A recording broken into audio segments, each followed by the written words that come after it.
Hello all, I hope you're all doing well. We're continuing with our weekly portion review, and this week we are in the portion, actually a double portion of Aharei Mot-Kedoshim. And these portions, Aharei Mot meaning after the death of the sons of Aaron, and Kedoshim, you shall be holy, they really shift the focus from holiness of the temple to holiness of everyday life. And it starts with focusing on Yom Kippur, the Day of Atonement, its services, teaching us how to really approach Hashem, God, properly. And then we expand the message with the call, you shall be holy, showing that true holiness really expands and is expressed through our actions, ethics, and relationships. And we've spoken about this in the past. But the central verse in one of our portions, maybe the most fundamental principle in the entire Torah, which is you shall love your fellow as yourself. I am Hashem, right? This is in Leviticus 19:18.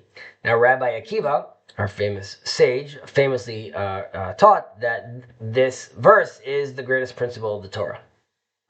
And because it's its foundational nature, this verse demands more careful attention, which we'll do today. Now, in Hebrew, the common phrasing is to love someone, lehov et, which really implies an inner emotional state. For example, you should love the stranger. You shall love Hashem, your God. These are really referring to a feeling of love in the heart. However, our verse uses a different formulation, ve'ahavta l'reacha, right? You shall love for your fellow. And this subtle shift implies something much deeper. Not only emotional love, but also love expressed through action. And this is far more difficult. Now, it's one thing really to feel warmth towards another person.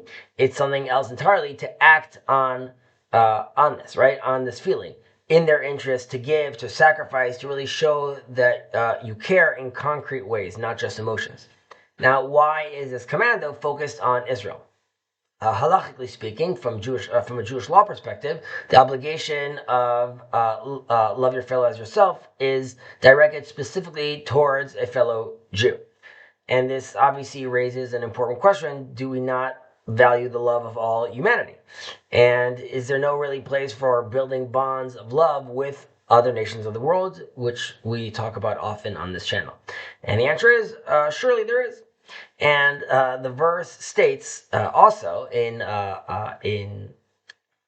Psalms to give thanks to Hashem and to call on His name and to make His deeds known among the nations.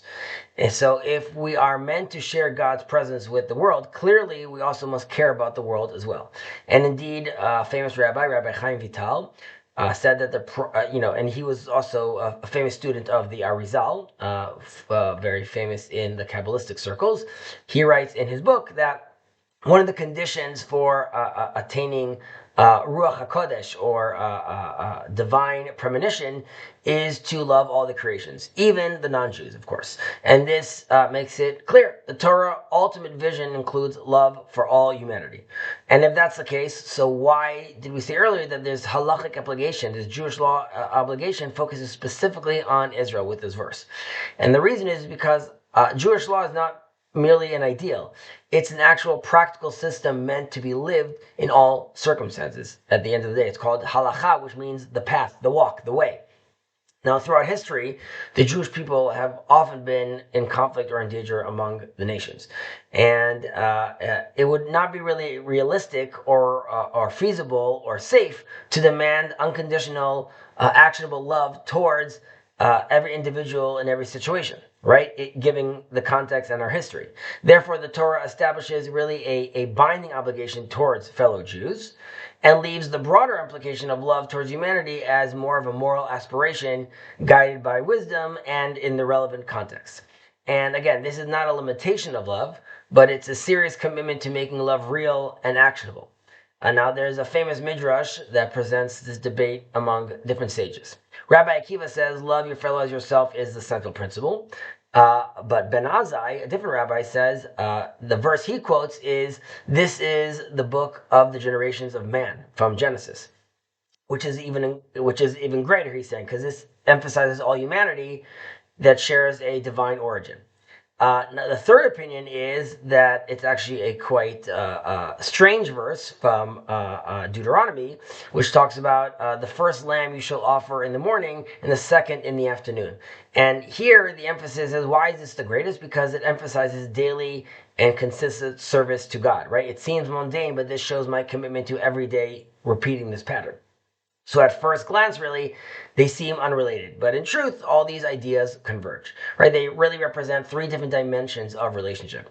Between man and God, right? There's daily offerings, there's discipline, there's devotion. Between man and others, you have to love your fellow. And between man and himself, you have to recognize that the divine image is within you, right? Not every person can directly relate to God in an abstract sense. So the Torah, again, provides different pathways, ultimately, through others, through self-awareness, and through consistent practice.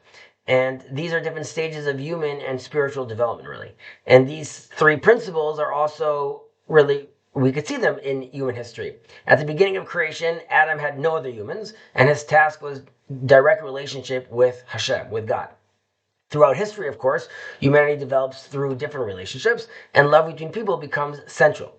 In the future, and I hope in the near future, as we teach, as the prophets teach us, that they will no longer teach one another to know Hashem, for all will know Him, right? Knowledge of God will emerge from a deep inner clarity, right? I don't need to see this from someone else. I'll understand this internally. Now, this progression is, I think, beautifully hinted in the verse itself. Ve'ahavta l'reacha, right? I mean, loving your fellow between man and others. Kamocha, meaning like you, between man and himself.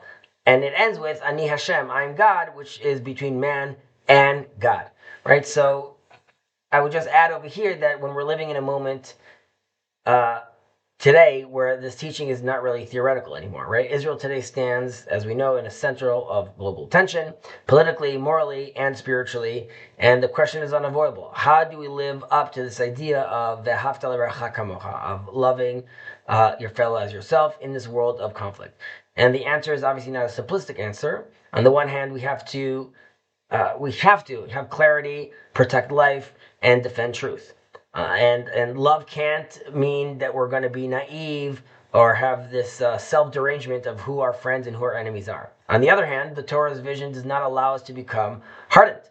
And even in struggle, we're called to recognize the Tzelem Elohim, the image, the divine image of God in every single human being. So Israel's role is not only to survive, but really to model a higher form of humanity, a people rooted in internal unity, a society that strives for moral depth and compassion and dignity, and ultimately a nation, even in conflict, doesn't want to lose its soul. And perhaps this is the deeper meaning how the verse concludes, which is Ani Hashem, I am Hashem. And this is really reminding us that God is present not only in moments of peace, but He's also in how we conduct ourselves in moments of tension.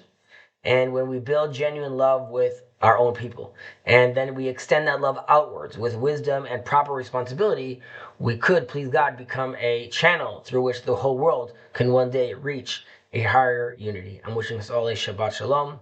Take care.